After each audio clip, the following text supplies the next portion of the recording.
All right. I promised you that there would be 3 local heroes. You heard from Benga, and now it's time for our second local hero. That's Mrs. Priscilla Motlhako. Now, she happens to just be the Chief Executive Officer of Africa Khusini Captial. An incredible woman. Born in exile, raised by a mother who fought against apartheid in South Africa. Priscilla went on to become, as Ginny indicated, a serial entrepreneur. She started her own mobile telephony business and eventually owned and ran a Woolworths franchise, and then an events company, and now Africa Khusini Captial, which she supports international investments within her home country of South Africa. We are incredibly pleased and honored that she's with us today. Please join me in welcoming Priscilla.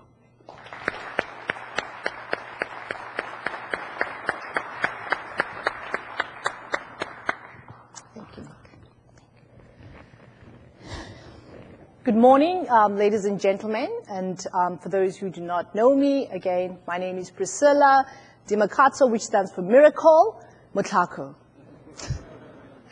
I was born in 1973 in exile, daughter of Dipuo Motlhako, actually the 7th child of Dipuo Motlhako the late. Today, I stand proudly as an African who had wanted to emigrate with my mother and my family to the United States and to Canada due to lack of opportunities and also due to the fact that we were refugees. Growing up was not an easy situation, as you all know. You've seen how refugees are affected in Africa. However, all those requests were turned down by the Canadians and were turned down by the Americans, and therefore we had to stay on in Africa, and that was in Nairobi, Kenya. Fortunately, I was backed up by the United Nations and the Catholic institutions, and they made it possible for me to get a decent education to high school.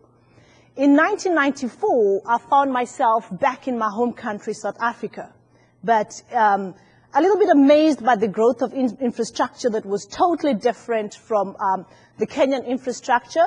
They were more advanced in terms of infrastructure. Other than that, we were now facing a new challenge. We were trying to get into a country where we had legacy systems due to the apartheid regime.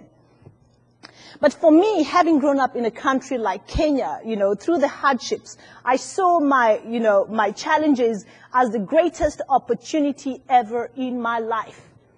A woman who has been raised, and at the age of 16, my mother had to go back because my grandmother had died, and I had to build my own survival instincts. I saw an opportunity of the black emerging market. And how would this work for me? A lot of us look at life from a fearful perspective, whereby we are scared of taking chances. But for me, this was the beginning of a new African who has found an opportunity to find her identity. I got my first job with mobile telephone networks as a sales administrator, and I worked very hard. Within 7 years, I managed to become a customer knowledge manager within the marketing division. Within that short term, I was retrenched, and I decided, no, somebody's trying to stop my story here. I need to get my own story said, and the only way I can do this is to, again, build my own business. I was very fortunate that I had utilized, within the marketing department, I'm the one who did the whole market research on the third entry in terms of the cellular network that was coming into the country. And I utilized that opportunity to approach the third cellular network and start up a cellular distribution.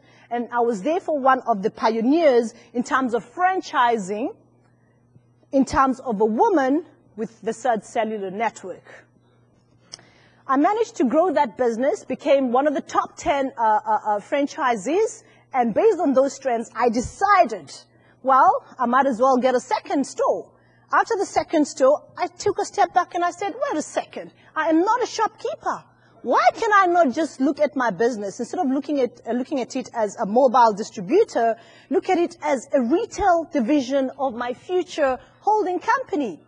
And based on that, I approached Woolworths. And this was because my troubled mother was a fashion designer, could not get an opportunity to work in her own country as a fashion designer. And I said, Woolworths, I want to do business with you. And based on that, I was the first black woman to be awarded a Woolworths store. For those of you who do not know Woolworths, it's the likes of Marks & Spencer, Gap, internationally. And I was there for the first black woman to get that. But again, I took a step back and I thought to myself, wait a second, franchising only limits you to a certain extent.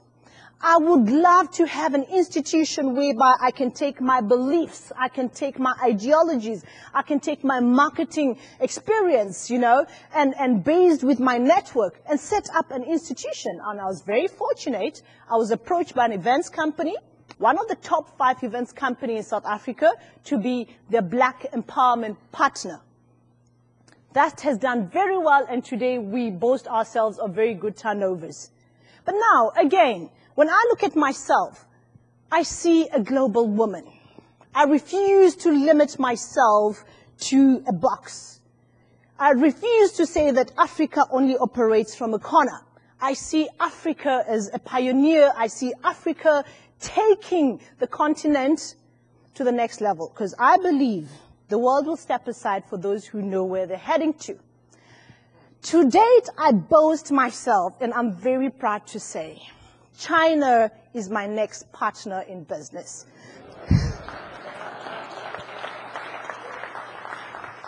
3 weeks ago, I had seen myself sign a deal with a big Chinese manufacturing company to the worth of at least $50 million. From my humble beginnings today, I'm very proud and I'm very humbled that IBM gave me an opportunity to show you the new leadership that's coming out of the African continent that says, thank you for turning down the visas for immigration. But again, to say to the West that please look into Africa. There is new leadership that believes in creating sustainable businesses that will create proper legacies for the future of our kids. People who understand what good governance is all about, what good business practices are all about. But the challenges have never been lesser than that. We've had financial challenges, definitely, because borrowing money can be very expensive. We've had skills development. A woman like myself, sometimes I bleed and I yearn for that mentorship. We have issues such as the AIDS pandemic. As an employer, those are right on my face. We've got what we call our empowerment development in South Africa, whereby we are still lagging behind on that. And that's simply because black South Africans still do not have strong collateral in terms of doing business with the banks. Nevertheless, after all is said and done, what is the bottom line? I leave it to you all today to think about it. Once you find an answer, trust me, Africa is your future.